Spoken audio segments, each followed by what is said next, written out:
So let's look into what is FFT and why do we need it.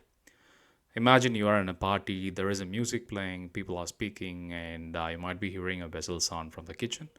So your brain can distinguish between these different sounds and can separate the voice from the music.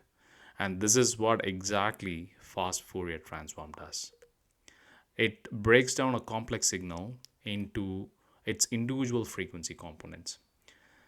So now you might have heard about this DFT, discrete Fourier transform. It basically allows us to do this mathematically, but it is computationally expensive. What does it mean by computationally expensive? It's going to take a lot of time and also it's not efficient. So that's why it's computationally expensive. On the other side, if you see the fast Fourier transform, it is a more optimized algorithm. It's more efficient, and it kind of completely reduces the computational cost, which makes it really easy for real-time signal processing. And it's a backbone of audio processing. It's been used in the medical field, also in electrical field, and many of these applications flows through in the engineering and mathematical field. Probably I'll give you one practical example of FFT. You might have seen this audio equalizer in your mobile phones. When you adjust the bass, FFT is the one that is working behind the screen to analyze the frequency and modify the specific ranges. Similarly, in power system, FFT is used to analyze the harmonic of a system and understand what are the components present in it, how does it affect the basic power quality. So next we'll jump into the formulas and try to understand the formula intuitively.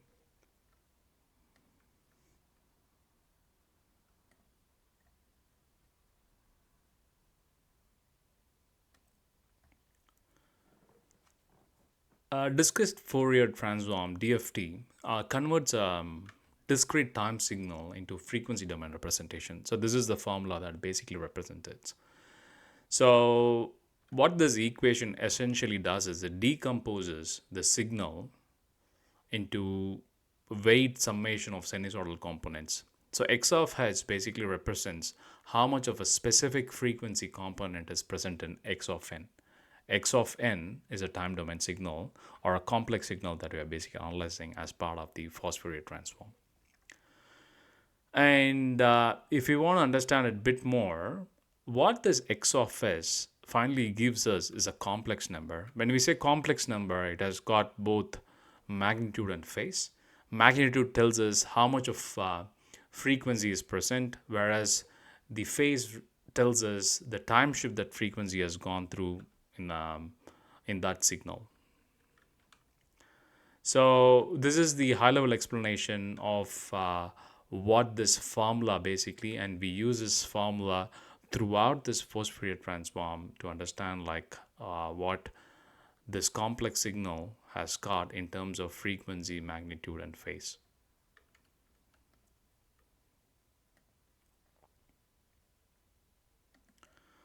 Let's look into a simple program, Python program, to analyze and to understand the FFT in a bit more visual form.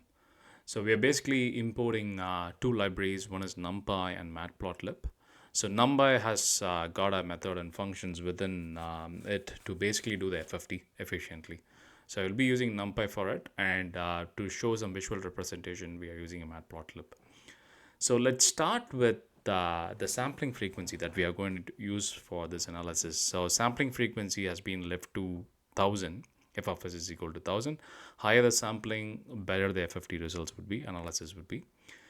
So what 1000 basically means is we are going to have 1000 samples per second. So that's what it basically means when you say sample frequency is 1000 hertz. And if you see the second line, which is t is equal to np line space, this creates a time vector from 0 to 1 seconds. And it's going to generate 1000 equally spaced points in 1 seconds, ensuring we got a uniform time step. So f of s is 1000, and from 0 to 1 is what the time is going to be. The next line is we are currently generating a signal.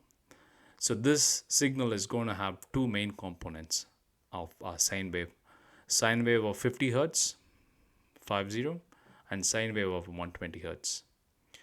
And if you see a real time complex signal, it's going to have like hundreds and thousands of sine wave component to it. But just for simplicity, we are taking only like two sine components. And here, what we are trying to do here is to do a reverse engineering. We are creating a signal that we are pretty sure and confident of, and trying to do a FFT analysis on it and see like what the results are basically looking at. And if you might know about this concept of sine 2 pi ft. So basically we are converting the frequency into an angular frequency, which is omega is equal to 2 pi f. And the next line, basically, let's look into this, what it basically shows as of now. Let's look at the signal, how it basically looks. So this is the generated signal, computed signal, which has got two main ingredients of sine wave, one with 50 hertz, the other with 120 hertz. The 120 hertz has half of the magnitude compared to the sine wave with 50 hertz. So let's move on. Now we'll see the FFT method called in from NumPy. So this will basically compute the fast Fourier transform of the signal that we have basically inputted in here. This converts our time domain signal into a frequency domain, showing a strength of different frequencies component present in the signal that we have given as an input.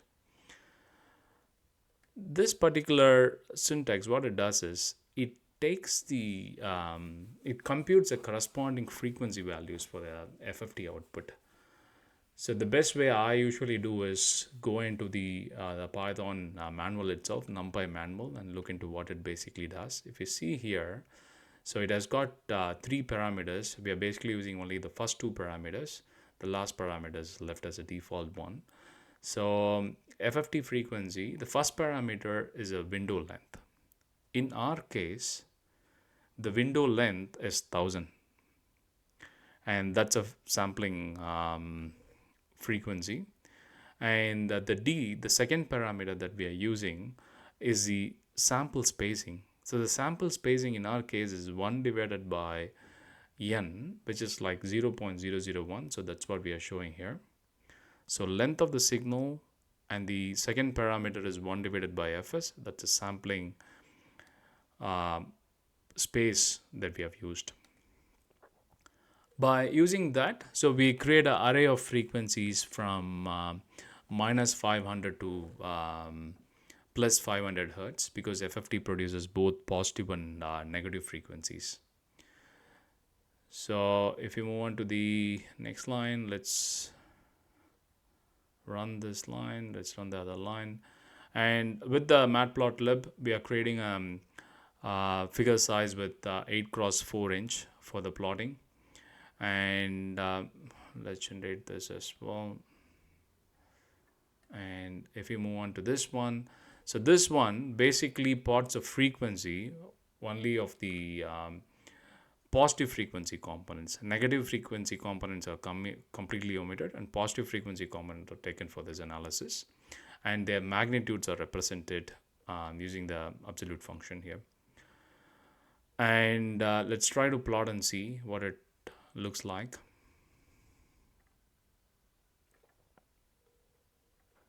Here you can see the final plot.